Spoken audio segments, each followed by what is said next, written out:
Professor Sachs, always a pleasure. My dear friend, no matter where you are in the world, you always seem to find time for this show, and for the viewers who admire your work.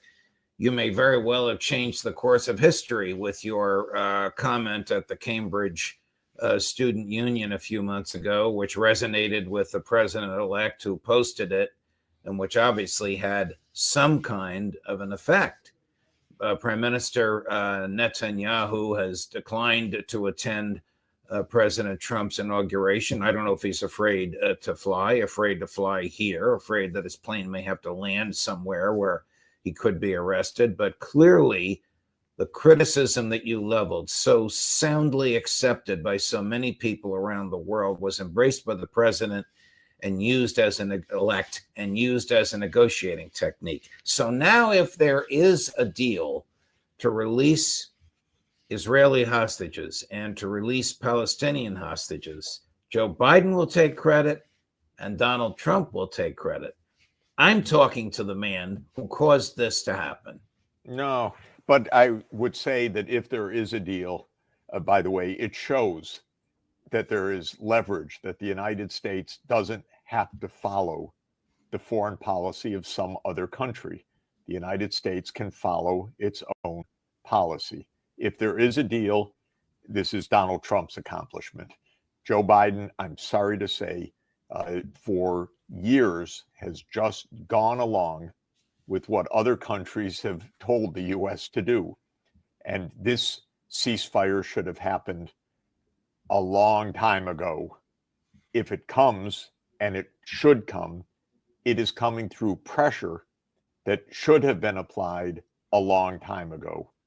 This is a basic point. We've been discussing it not only about the war in the Middle East, but also the war in Ukraine. If you give your foreign policy, that is the United States foreign policy, to some other government to say, well, everything that we decide is going to be determined by the Ukrainians or it's going to be determined by the Israelis, believe me, we will not get what is in the interest of the United States.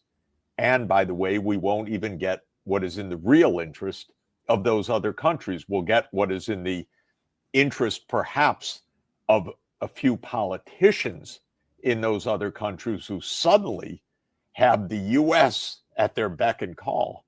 But that doesn't mean that they're serving their own countries properly. And certainly a president of the United States should be saying to other governments, no, you don't determine our foreign policy. So this is what I hope is now starting to happen. It's been a long time, yes, where the U.S. has been absurdly manipulated to the U.S. disadvantage, now diplomatic isolation, endless wars, and so on. Maybe something is going to change at this point. I ask this firmly with tongue in cheek, but have you heard from Prime Minister Netanyahu or from President-elect Trump? Well, that is very much tongue in cheek. I heard from President Trump only indirectly, being on Truth Social. So that was an interesting way to hear.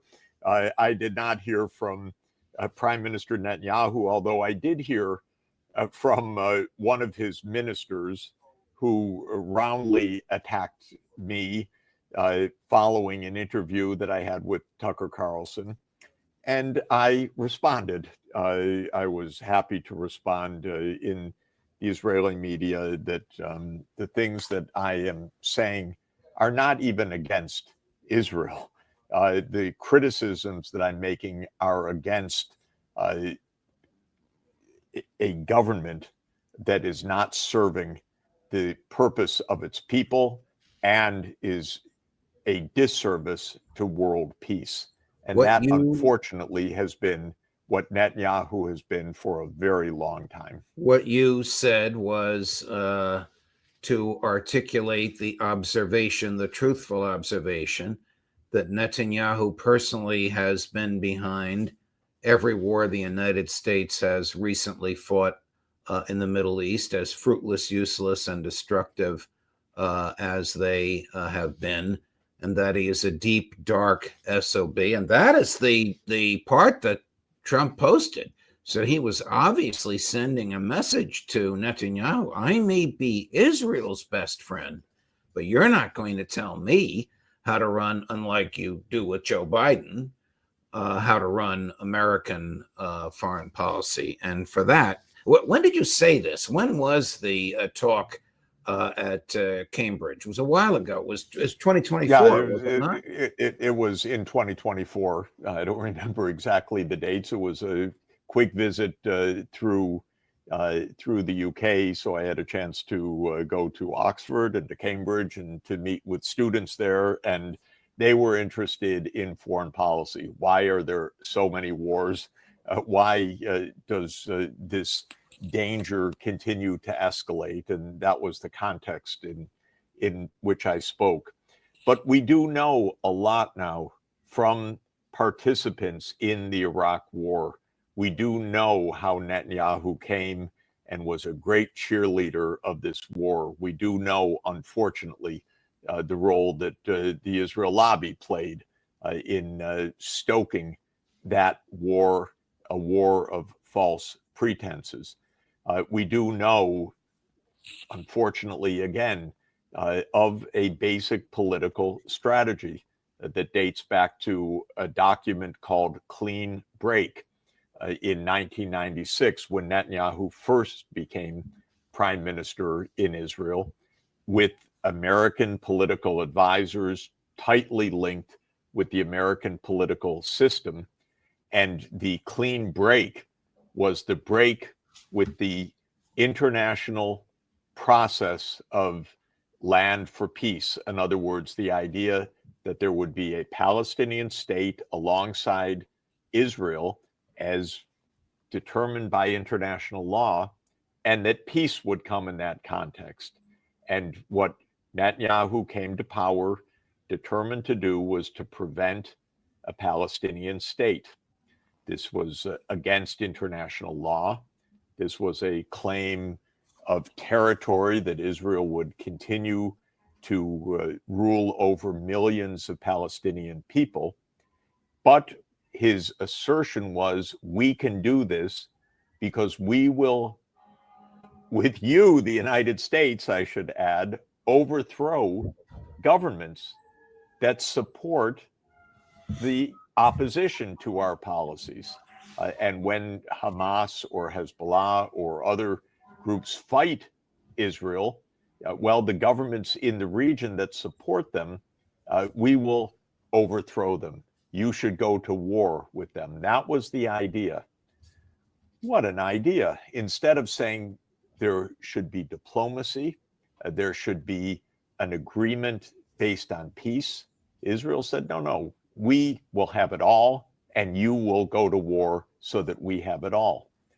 Now, we have an incoming U.S. government that has expressed in the past with President Trump very strong, unreserved support for Israel. And many people around President Trump have said in the past, well, yes, we can ignore the Palestinian question because other governments in the region, especially Saudi Arabia, will make peace with Israel, and they don't care about the Palestinians. They don't care whether there is a Palestinian state. They don't care whether Israel is occupying territory or fighting absolutely brutal, unnecessary wars, killing tens of thousands of people.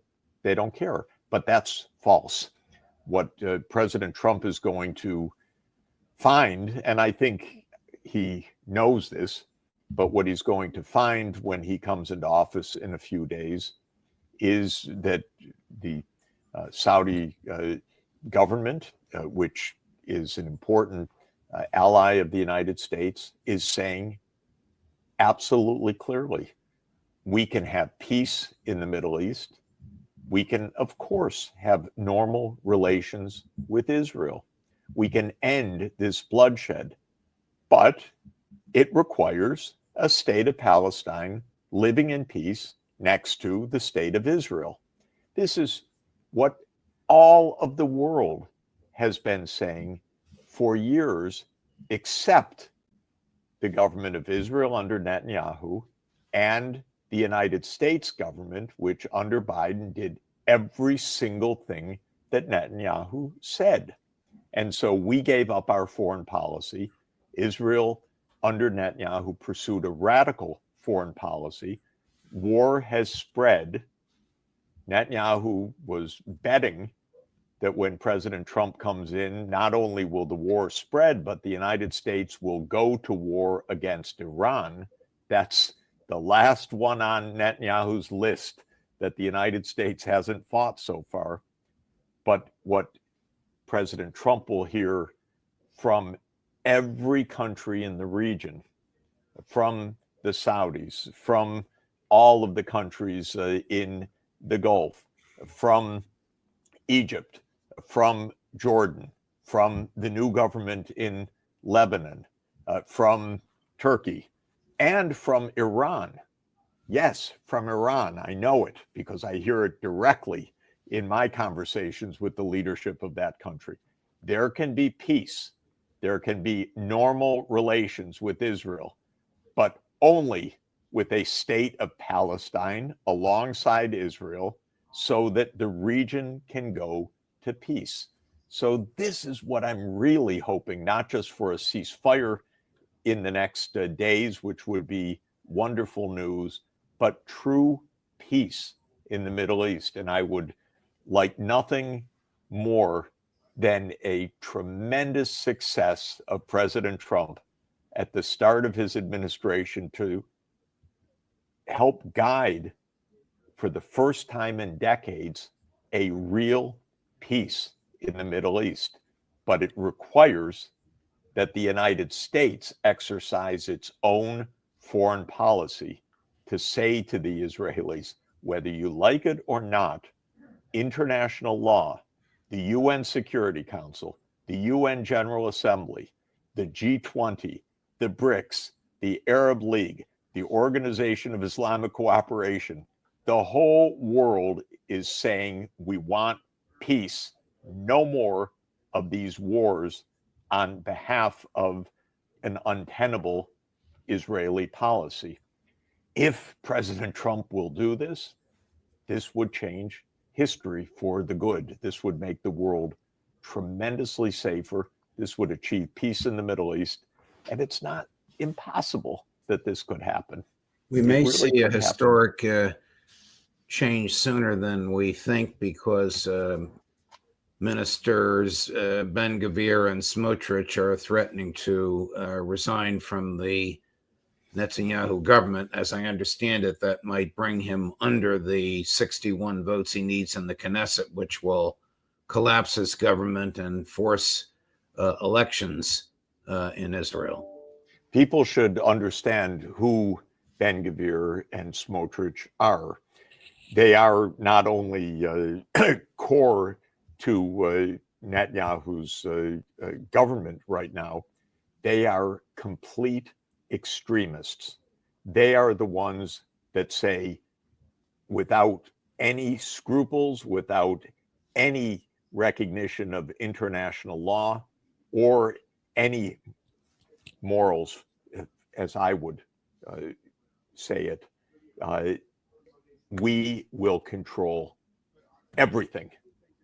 All of the occupied lands, annex them, push out the Palestinians, the ones that aren't killed under the U.S. bombs that the U.S. has been giving to us under Biden, to kill tens of thousands of innocent women and children, destroy the hospitals, destroy the infrastructure of Gaza. Those are the two that have been the most extremist in the government. If they leave because they can't even accept a ceasefire, this is what we are really facing. And during the Biden administration, it was that extremism that was U.S. foreign policy until today. until even Blinken asked about this in his recent interview. He said, I can't see anything wrong with what Israel was doing, basically. They were just defending themselves. No, what they were doing was destroying a population in order to assert full illegal control over occupied territories and to prevent a state of Palestine living in peace side by side with Israel. That's what they were doing. So if these two leave, this is the breakthrough. Chris, I'd like you to look for that clip of Secretary Blinken being asked about, by the New York Times reporter, are you worried that history will view you as having presided over genocide while Professor Sachs and I speak? Was Benjamin Netanyahu involved in the assassination of Yitzhak Rabin? Oh, I don't think so. I don't know. I don't think so. But what I do believe is that the extremism and the zealotry was responsible for the death of a peacemaker, because Yitzhak Rabin was the last prime minister of Israel that really tried to have a state of Palestine and a state of Israel as the basis of peace. And he was killed not by an Arab jihadist. No, he was killed by a Jewish zealot of the kind that is in power today. And many of the political supporters of the government in power today, one could say, cheered or approved, some even celebrated the death of a peacemaker. Well, this is known throughout history. I don't think Netanyahu, God forbid, but it wouldn't cross my mind that he himself played any role in that. But the extremism in Israel became real. And that extremism has been the base of the Netanyahu policies for years, which is to say there is no way to peace. They just want to kill us on the other side. So we have to do what we have to do. This is the big lie. Right. Which has brought us so many of these wars. Here's Blinken, Secretary Blinken on genocide. Please watch it's a short clip. Please watch his body language, Jeff. Do you, Secretary Blinken, worry that perhaps you have been presiding over what the world will see as a genocide? No, it's not, first of all. Second, as to how the world sees it, I can't fully answer to that. But everyone has to look at the facts and draw their own conclusions from those facts. And my conclusions are clear. You're digging a hole deeper. Well, it's not everyone has to look at the facts and draw their own conclusions. There is, of course, an urgent, globally watched case being adjudicated right now in the International Court of Justice, brought by the government of South Africa, joined by many other governments that say, on the basis of extraordinarily detailed briefs, that Israel is in rampant, gross, flagrant violation of the 1948 Genocide Convention. So Secretary Blinken isn't going to be able to just say, well, that's your opinion and my opinion is different. We will have a careful, detailed scrutiny of this, which is underway right now.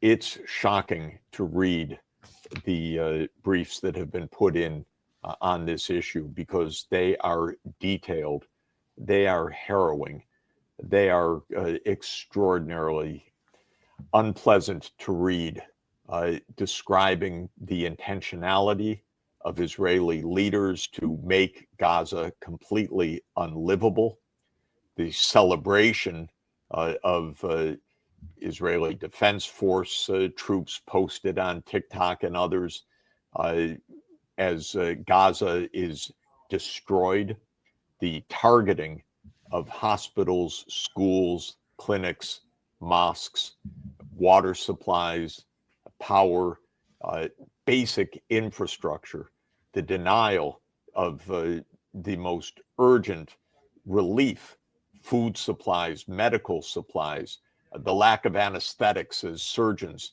are operating on children without anesthetic who have been wounded in Israeli bombings, and then the doctors themselves being killed, even sending messages to their loved ones. I have to continue on my duty until the end. And Israel destroying these hospitals. And this is not even hidden. This is posted on videos day by day.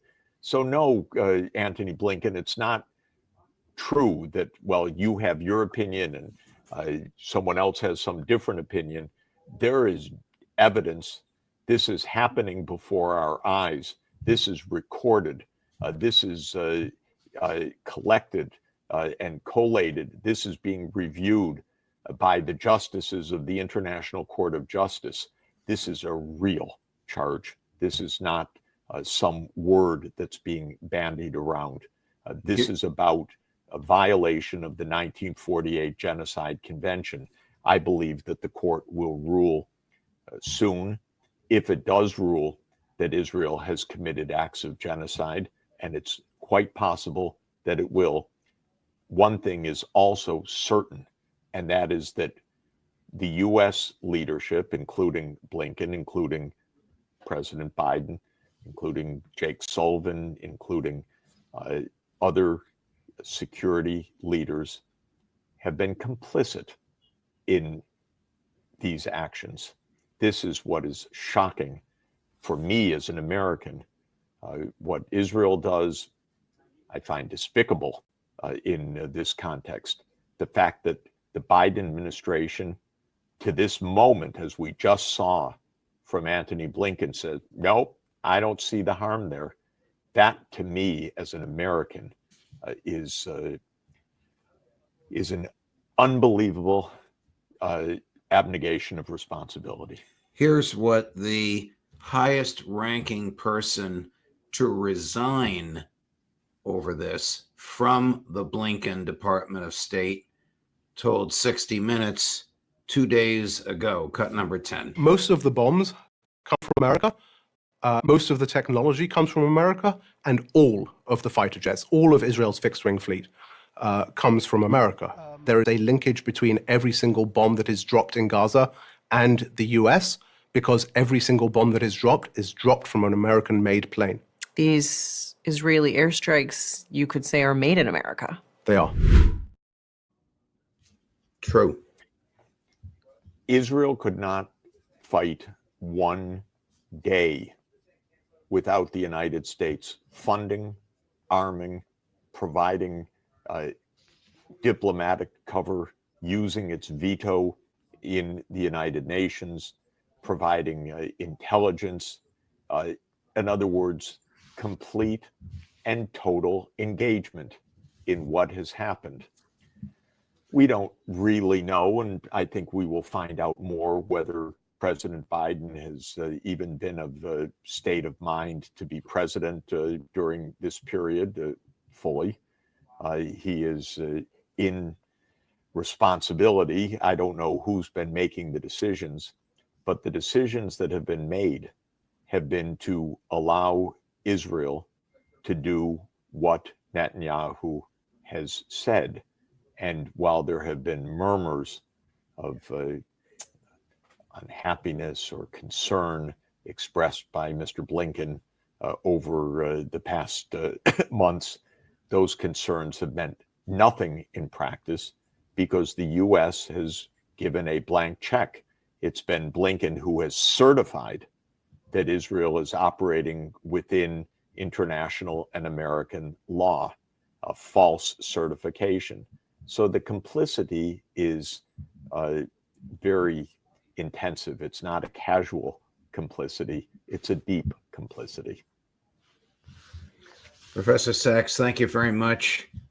My dear friend, you are a living example that intellectual honesty and personal courage can sometimes bend the arc of history. Look forward to seeing. Yeah, thank you. Let's just hope that President Trump comes in and does what he has said, which is to make America sovereign again, so that we have our own foreign policy, we pursue our own interests, and our interests are in peace in the Middle East with two states living side by side, Palestine and Israel. If President Trump does this, I want to be in the front of the parade to get him a Nobel Peace Prize. First thing, it's within his reach. I so dearly hope that he'll follow the path of peace on this. Same here, Professor Sachs. Thank you very much. Safe travels. We'll see you next week. Thank you.